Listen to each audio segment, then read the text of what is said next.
अस्सलाम वालेकुम जी। आज का हमारा टॉपिक है concept of temperature in plasma physics. Three dimensional case देखेंगे। लास्ट लेक्चर जो हमने देखा वो वन डायमेंशन केस का था। तो देखते हैं क्या बदलाव आता है, रिजल्ट्स में क्या चेंजेस आएंगी, क्या नतीजा अखज होगा। तो concept of temperature in plasma physics in three dimension हमारी हेडिंग होगी। लेट्स से हमारे पास गैस मॉलिक्यूल्स है जिनको एक कंटेनर में हम हीट कर रहे हैं। अब हीट करने से जाहिर है वो उनकी काइनेटिक बढ़ेगी। हम कहते हैं वो थ्री डायमेंशन में मूव कर रहे हैं, एक्स वाई जी। एक्स एक्सिस पे जो उनकी वेलोसिटी है उसे यू कह देते हैं, वाई एक्सिस पे जो वेलोसिटी है उसे वी कह देते हैं, जी एक्सिस पे जो वेलोसिटी है उसे डब्ल्यू कह देते हैं। अब मैक्सवेलियन डिस्ट्रीब्यूशन फंक्शन अगर आप देखते हो तो हम लिखते हैं एफ यू वी डब्ल्यू बराबर आ जाएगा ए थ्री यहाँ पे कांस्टेंट के तौर पे आएगा, exponential minus kinetic energy divided by KBT. अब काइनेटिक एनर्जी चूंकि थ्री डायमेंशन में है तो 1/2m U square plus V square plus omega square, यानी टोटल वेलोसिटी इन तीनों का जो सम के साथ आएगी। एफ यहाँ पे क्या है, नंबर ऑफ पार्टिकल पर सेंटीमीटर क्यूब। वेलोसिटी की रेंज आपने यू प्लस यानी तीनों एक्सिस में एक मखसूस रेंज के अंदर देखेंगे, यू और यू प्लस डी यू और वी प्लस डीवी में, और डब्ल्यू प्लस डी डब्ल्यू में। के बी यहाँ पे क्या है, बोल्ट्जमैन कांस्टेंट के तौर पे आ रहा है। अब डेंसिटी या जिसे एफ क्या है, नंबर ऑफ पार्टिकल पर सेंटीमीटर क्यूब, अगर हम देखें तो इस फार्मूले से निकल सकता है, एन के बराबर कर दिया। तीनों एक्सिस को माइनस इंफिनिटी से पॉजिटिव इंफिनिटी में आपका डिस्ट्रीब्यूशन फंक्शन, और साथ में आपने D U plus D V D V और डी डब्ल्यू डाल दिया, यानी एक मखसूस रेंज के अंदर निकाल के फिर इंटीग्रेट करेंगे तो ओवरऑल आ जाएगा। तो अब आप इक्वेशन वन की ये जो वैल्यू है एफ यू वी डब्ल्यू की वो यहाँ पे लगा सकते हैं, वो लगा दी। तीनों को आपने अलग अलग करके लिख दिया, यानी यू वाली टर्म अलग, वी वाली अलग, डब्ल्यू वाली अलग। मैंने कलर हाईलाइट कर दिए, ए थ्री कॉन्स्टेंट था तो बाहर निकल गया। अब आपको मैंने इनके तीन कलर लिखे हैं, तीनों में हम अलग अलग चीजें लेके चलते हैं। ये जो पावर में लिखा हुआ है M you square to K B T, इसको मैं टी वन मान लेता हूँ। अगर टी वन है तो यहाँ से यू स्केयर की कीमत निकाली जा सकती है, तो वो आ जाएगी two K B T T one M. सिर्फ यू किसके बराबर आ जाएगा, स्केयर रूट के। स्केयर रूट 1/2 होता है तो टी वन बाहर निकाला जा सकता है, T1/2। अब यू आ चुका है, अगर हम क्या करें कि इस यू को टी वन के लिहाज से डिफरेंशियल कर लें तो D U over D T one आ जाएगा, यहाँ पे D by D T one आ जाएगा, पावर नीचे उतरेगी, एक पावर कम करेंगे माइनस में आ जाएगा, फिर ये डी टी इस तरफ जाके जरब खा जाएगा। तो आपके पास इस तौर पे लिखा जा सकता है 1/2 को साइड पे कर लिया, ठीक है। ये डी टी नीचे से जाके लेफ्ट मूव कर गया। ओके, इक्वेशन ए और बी आ गई। अब आप ये दोनों वैल्यूज, हम इधर से यू की वैल्यू उठाएंगे, इधर से डी यू की वैल्यू उठाएंगे, जो यहाँ पे हम लगाएंगे, ठीक है। इसी तरीके से टी टू आ जाएगा, तो वो T2 ब्लू कलर में जो M we square to K B T लिखा हुआ है उसे T2 कह दिया। यहाँ से वी स्केयर बिल्कुल सेम सिमिलर पैटर्न पे वी की वैल्यू निकालेंगे, उसी तरह T2 से डिफरेंशियल करेंगे, रिजल्ट क्या आ जाएगा डीवी की लैंग्वेज में। फिर आपके पास इसी तरीके से जो आपका पर्पल था, मैजेंटा कलर था, उसमें एम ओमेगा एम और W square over to K B T है, इसको हम लेके T3 ले लेंगे, उसी तरीके से ओमेगा डब्ल्यू की वैल्यू निकालेंगे। फिर उसी तरीके से डब्ल्यू को D3 के लिहाज से आप डिफरेंशियल करेंगे, फिर वहां से रिजल्ट आ जाएगा। तो ये 6 रिजल्ट आ गए, A B C D E F. इन सबको इक्वेशन 3 में डाल देते हैं। ये है इक्वेशन 3 हमारे पास, दिस वन।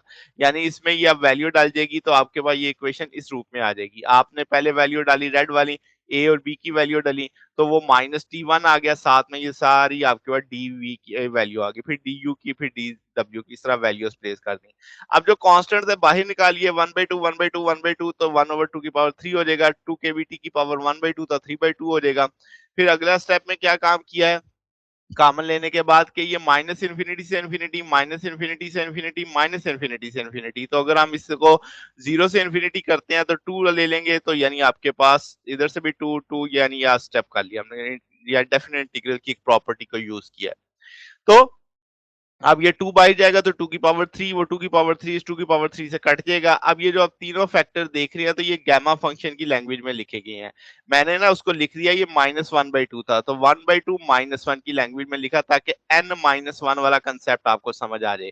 तो अब आप कह सकते हो n-1 का किरदार कौन अदा कर रहा है यहाँ पे, 1/2, इसमें भी 1/2, इसमें भी 1/2, समझ रहे हैं ना। -1/2 था ना, तो उसको मैंने कैसे लिखा, 1/2 -1, 1/2 -1, 1/2 -1।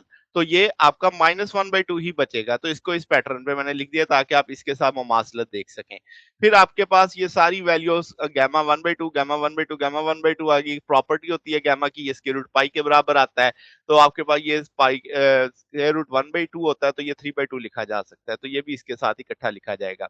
अब यहाँ से A3 निकाला जा सकता है, ये सारा फैक्टर दूसरी तरफ जाके डिवाइड करेगा, ये नीचे से ऊपर जाएगा तो पावर माइनस आ जाएगी, फिर उसे उल्टा के लिख देंगे तो पावर पॉजिटिव हो जाएगी। अब A3 की ये वैल्यू हम इक्वेशन 1 में डाल सकते हैं, वो मैंने इक्वेशन 1 में ये डाल दी वैल्यू, तो ये इक्वेशन नंबर 4 आ गई। ठीक है, ये हमारे पास वो मैक्सवेलियन डिस्ट्रीब्यूशन फंक्शन आ गया। अब अगर हम क्या करें, एवरेज काइनेटिक एनर्जी देखें ताकि टेम्परेचर को सही मायनों में समझ सकें, तो आप टोटल ऊपर से एनर्जी निकालेंगे डिवाइडेड बाय टोटल तादाद से डिवाइड कर देंगे। तो अब आपके पास क्या है, नीचे एन आपको याद है ना, ये नंबर्स के बताता था कि नंबर ऑफ पार्टिकल पर सेंटीमीटर क्यूब, तो ये ऊपर एनर्जी आ गई टोटल पार्टिकल्स की। तो अब आपने क्या किया कि एफ यू वी की वैल्यू प्लेस कर दी, वो आपने वैल्यू डाल दी। ये फैक्टर मैंने हाईलाइट किया कि ये कट जाएगा, आपस में कांस्टेंट होने के नाते बाहर निकालेंगे तो कट जाएगा। रिमेनिंग फैक्टर मैंने ऐसे लिख दिया है। अब आपके पास ये टूल आ चुका है। अब इसमें क्या करना है कि एक सिमेट्री हमें नजर आ रही है कि आप कहेंगे कि एक्सप्रेशन यू और वी सिमेट्री है, तो मैक्सवेलियन डिस्ट्रीब्यूशन हम कहेंगे आइसोट्रोपिक है।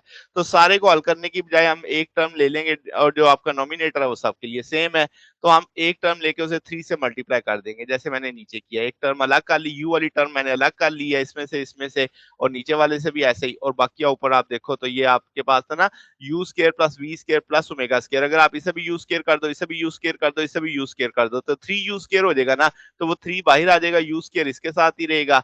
बाकी फैक्टर्स को आप अलग अलग कर लो तो ये कट जाएंगे सारे, तो आपके पास ये इस तौर पे लिखा जा सकता है। फिर 3/2 ये यानी ये बच गया at the end, 3/2 m minus infinity से इन्फिनिटी यू स्केयर ई की power minus M over 2 KBT U square into D U. बाकी ये फैक्टर भी और ये फैक्टर भी कट के ये आ गया, इसी तौर पे नीचे आ गया। अब क्या करना है, ये जो माइनस इन्फिनिटी से इन्फिनिटी है, इसे जीरो से इन्फिनिटी किया जा सकता है 2 से ऊपर लाके। तो यानी आपने हाफ डेफिनेट इंटीग्रल की वैल्यू ऊपर भी नीचे ये कर लिया, ये 2 से कट जाएगा, तो आपके पास रिमेनिंग फैक्टर वही बच जाएगा कि आपके पास 3/2 m आ जाएगा। और ये फैक्टर अब आप देखो, मैंने कुछ कलर यू स्केयर हाईलाइट किया है, एम यू स्केयर 2 के बीटी हाईलाइट किया, डी यू हाईलाइट किया, ऊपर भी नीचे भी। मुझे इन सब की वैल्यूज चाहिए, तो मैं क्या करता हूँ, सपोज करता हूँ y बराबर है 1/2 m u स्केयर 2 के बीटी, ये जो ऊपर पावर में लिखा हुआ है, यहाँ से u स्केयर की वैल्यू आ जाएगी, तो इसका u स्केयर की वैल्यू तो लग गई। फिर आगे u की वैल्यू निकाल सकते हैं, वो u की वैल्यू आपने इस तरह 1/2 की सूरत में आ जाएगी, यहाँ से y स्केयर अलग कर लिया, डिफरेंशिएट कर लेंगे y के लिहाज से, तो du की वैल्यू भी बिलाकर आप इस तरीके से निकाल सकते हैं। ये dy दूसरी तरफ जाके मूव कर जाएगा राइट की जानिब। तो अब आपके पास y की वैल्यू भी है, यानी ये पावर की वैल्यू भी है, अब आपके पास u स्केयर की वैल्यू भी है, du की वैल्यू भी है, वो सारी वैल्यूज उठा के हम इक्वेशन 5 में डाल सकते हैं। तो इक्वेशन 5 में डाल दिया। अब जो चीजें कांस्टेंट थी उठा के बाहर निकाल देते हैं। अब आपके पास जो जो चीजें इंटीग्रल से बाहर चली गई हैं वो कट जाएंगी, आपके पास कुछ 2 से ऐसे ये चीजें सारी सिंपल हो जाएंगी। ये देखें तो y बचेगा e की पावर माइनस वाई, y की पावर -1/2, तो हम इसे y की पावर +1/2 लिख सकते हैं, नीचे y की पावर -1/2 है। अच्छा, तो अब इसमें से जो चीजें कटती हैं सिर्फ क्या बचेगा, 3 केबीटी बचेगा, बाकी सारा ही खत्म हो जाएगा आपके पास। तो अब आपके पास क्या आ गया जनाब, इधर जो आपने लिखा था कि जैसे मैंने कहा कि y की पावर क्या आ जाएगी, पॉजिटिव 1/2। तो क्या मैं ऐसे गामा फंक्शन बनाना हो तो इसे 3/2 -1 लिख सकता हूँ, यानी डेढ़ में से एक निकालेंगे तो आधा बचेगा, तो उस सूरत में लिख दिया। इस नीचे तो वैसे ही लिखा होगा, तो नीचे भी गामा फंक्शन आप 1/2 -1 की लैंग्वेज में लिख सकते हैं। तो इसका अंदर यहाँ पे भी ये गामा फंक्शन बन गया, यहाँ पे भी ये गामा फंक्शन बन गया। तो मैंने उसकी वैल्यू लिख दी कि अगर 1/2 आपके पास गामा आता है तो उसकी वैल्यू पाई है, 3/2 आता है तो उसकी वैल्यू। अब आप देखो कि यहाँ से n का किरदार कौन अदा कर रहा है, x की पावर n-1। अब x तो नहीं है, y है हमारे पास, तो y की पावर 3/2 -1, तो 3/2 n की जगह ले रहा है, तो इसका मतलब 3/2 गामा आ गया, नीचे 1/2 गामा आ गया, वो वैल्यूज उठा के डाल दी मैंने इस जगह पे। अब आपके पास 3/2 की वैल्यू मुझे पता 1/2 पाई है, पाई स्क्वायर रूट पाई से कट जाएगा, ये आपके पास 3/2 केबीटी आ जाएगा।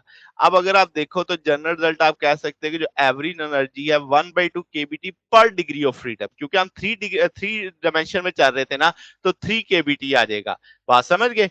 तो 3/2 केबीटी आ जाएगा, तो ये पर degree of freedom general result आपके पास है। 3 डायमेंशन होंगे, 3/2 3 से मल्टीपल हो जाएगा। अच्छा, अब इसमें यह है कि प्लाज्मा के पास सेवरल टेम्परेचर हो सकते हैं एक ही वक्त में। क्यों? क्योंकि जो आयंस और मॉलिक्यूल्स हैं उनका अलग अलग मैक्सवेलियन डिस्ट्रीब्यूशन फंक्शन होगा, उनका अपना अलग टेम्परेचर, जैसे आयन का अलग होगा और आपके पास इलेक्ट्रॉन्स का अलग होगा। तो इसका मतलब ये होगा कि जब कोलिजन रेट होगा आयंस और इलेक्ट्रॉन्स के बीच में, वो लार्जर होगा, उस कोलिजन रेट के बीच में जो आयंस और इलेक्ट्रॉन के बीच में, यानी आयन और आयन के बीच में कोलिजन ज्यादा होगी, इलेक्ट्रॉन और इलेक्ट्रॉन के बीच में कोलिजन ज्यादा होगी उसकी निस्बत से जो आयन और इलेक्ट्रॉन के बीच में होगी। तो इसका मतलब ये होगा कि हर जो स्पीसी है यानी आयंस वाली या इलेक्ट्रॉन्स वाली वो उनका अपना अपना थर्मल इक्विलिब्रियम होगा। तो प्लाज्मा आपका इतनी देर तो नहीं ठहरेगा कि ओवरऑल दोनों एक दूसरे के इक्वलाइज हो सकें। बात समझ गए? तो ये की पॉइंट था इसके अंदर, प्लाज्मा के अंदर। तो ये जनाब हमारे पास आज का टॉपिक था। अगर आपको इसमें कोई बात पूछनी हो, डाउट हो तो नीचे कमेंट्स में पूछ सकते हैं। वीडियो अच्छी लगी हो तो वीडियो को लाइक कीजिएगा, दोस्तों के साथ शेयर कीजिएगा, चैनल को सब्सक्राइब कर दीजिएगा। अब तक के लिए इतना ही, बाकी इंशाल्लाह फिर नेक्स्ट देखेंगे। ओके, अल्लाह हाफिज।